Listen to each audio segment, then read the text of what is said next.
Today on the Save It for Parts channel, we're visiting the Admiralty Alaska gold mine in Funter Bay.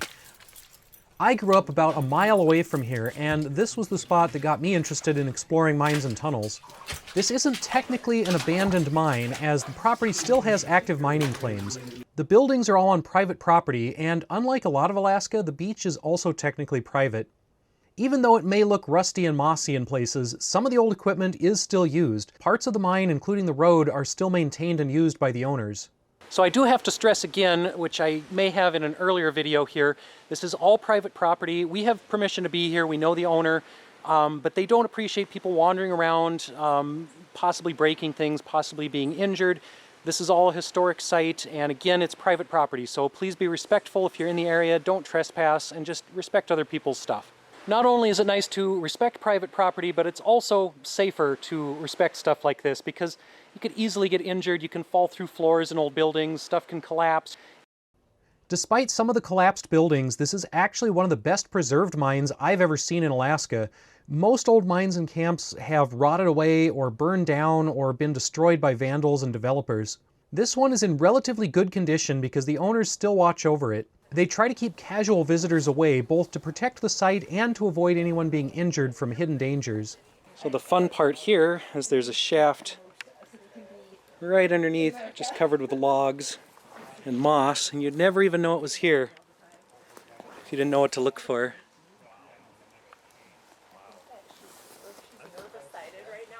And most of these little tunnels along the beach don't really go back that far. This mine was started in the 1880s by local prospector Richard Willoughby. It went through several owners in the early years, but has now been in the same family for over a century. There were several tunnels along the beach and a larger tunnel at the base of Mount Robert Barron. Most of these tunnels were originally for gold quartz veins. There's several more recent prospects and tunnels higher up the mountain where they discovered some nickel, copper, and cobalt deposits. The owners also had property in Hawk Inlet, which is near the active Greens Creek mine, and they plan to eventually connect the Hawk Inlet mine with this property through a tunnel under the mountain. In the 1920s, the mine had its own railroad with a small steam locomotive. The locomotive is now being restored by a collector in Canada. I'll post a link to his YouTube channel in the description if people want to watch the progress of that. This was the first truck I ever drove, and that shows how old I am. People always say I don't look that old, but this is literally what I sort of didn't really learn to drive because I put that dent in the door. So this was also my first car accident. Well, I didn't do this. I just dented up the door on it. But a lot of these buildings used to be in better shape when I was a kid, but they're not so great anymore. Now we can actually see some of the old railroad track from the steam railway that was here. And that went along the shore and into some of the tunnels. Yeah, we got some old generators in there. This one was standing when we were kids. And there was a sauna. Actually, maybe it's the next one that has the sauna. There's more. I didn't remember this much. I wonder if some of it's washed out, because I don't remember the tracks being this exposed. Yeah, I want to say I've tried to wade back in here, but it gets pretty wet. And then it gets kind of collapsy, so. Okay, so this is up on top of that mine tunnel, and they actually dug or stoped out all the way to the surface here, so it's just a crevice now. It's just this crack running through the woods. And there's the remnants of a bridge right there. There actually was a trail that crossed. This trail went all the way around the bay and came through here. Yeah, there's kind of the remnants of the trail over there. And then it continued over there, and this was the little bridge across the mine crevasse. So, it goes down quite a ways. I don't remember this one going back much farther. I think it kind of dead ends up in here. Here's some more of the old railroad. And the old track from the steam railroad that ran along the beach and up into the mines. This is kind of the steep part of the hill going up, and this was what the locomotive had trouble going up. It doesn't look that steep anymore. We used to come over and sled on this in the winter. When we were kids it looked steeper, but yeah, the little steam engine couldn't quite make it up that hill.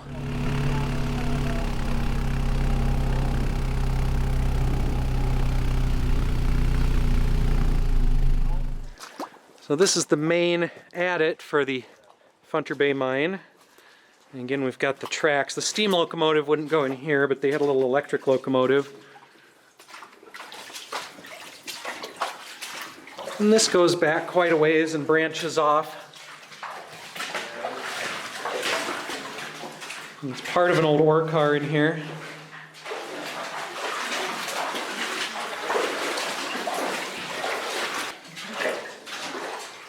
I don't see anything particularly crazy in the UV.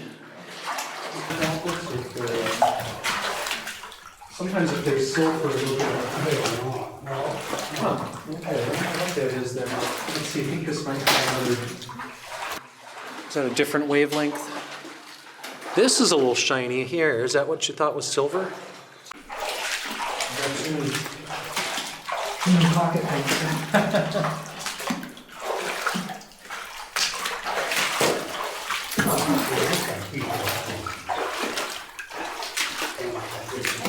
Yeah, I think that's probably on there.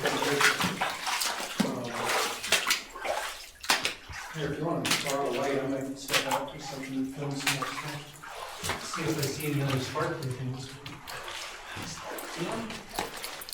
Yeah, man. And this, I think, was the blacksmith shop.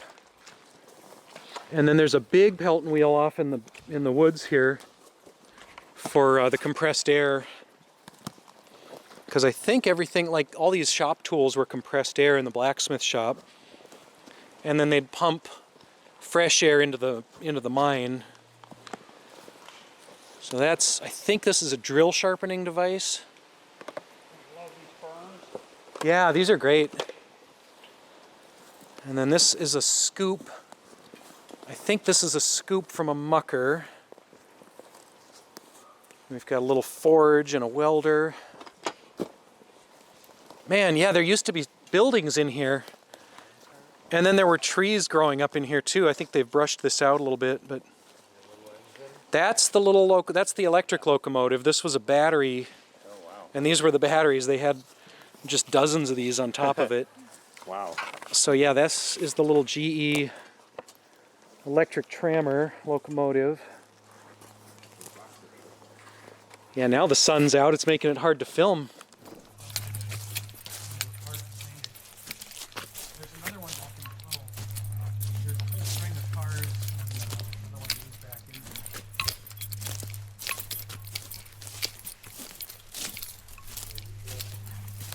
There's a whole string of cars and another one goes back in there. Hydraulic or steam?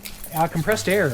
Compressed air. Yeah, and that was, so there's a big Pelton wheel over here. Yeah, I always loved this Imco mucker. This thing's cool. This is, they would scoop up the ore with this and dump it into a cart behind it.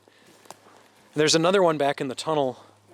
There's a whole string of cars and another one of these back in there.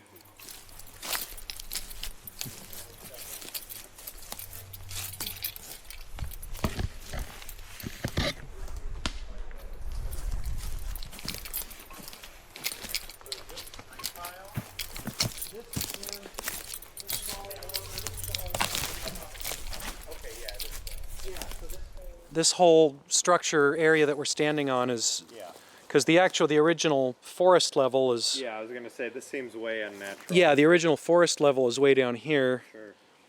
And then, yeah, we're up on the waste rock pile. And that's the original forest level down there. So here's more of the railroad that came out.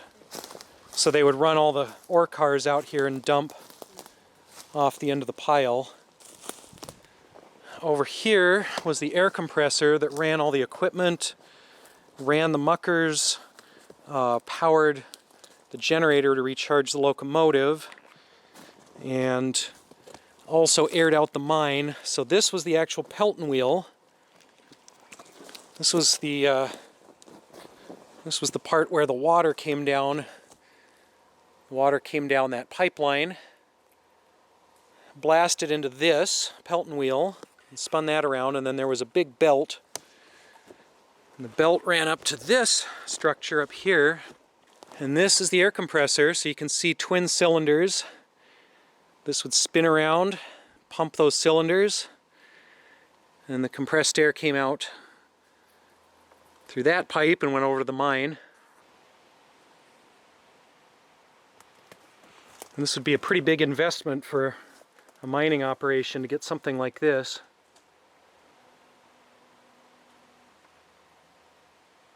And that water pipeline goes way up the mountain, and there's a ditch system that would feed that, so all the water coming down the mountainside would get diverted into the ditch and then into this pipe and down here to run the compressor. It is really pretty when we get a spot of sunshine coming through. So we're standing in the remains of the blacksmith shop. We've got an old drill, probably an old Widowmaker type compressed air drill, and then a stock of drill bits, all different types of drill bits. This mine really is one of my favorite places, and exploring it as a child sparked a lifelong interest in mines and history. It also led to my hobby of poking around old mines and tunnels all over the place. I'd say it's a direct influence on my modern day involvement with Sandland, a DIY tunnel project that I help out with here in the Midwest. It was great to get back to Funter Bay and visit some of my old favorite spots. We got to reconnect with some old family friends as well. This was just a short visit, but hopefully I can get back to visit again someday.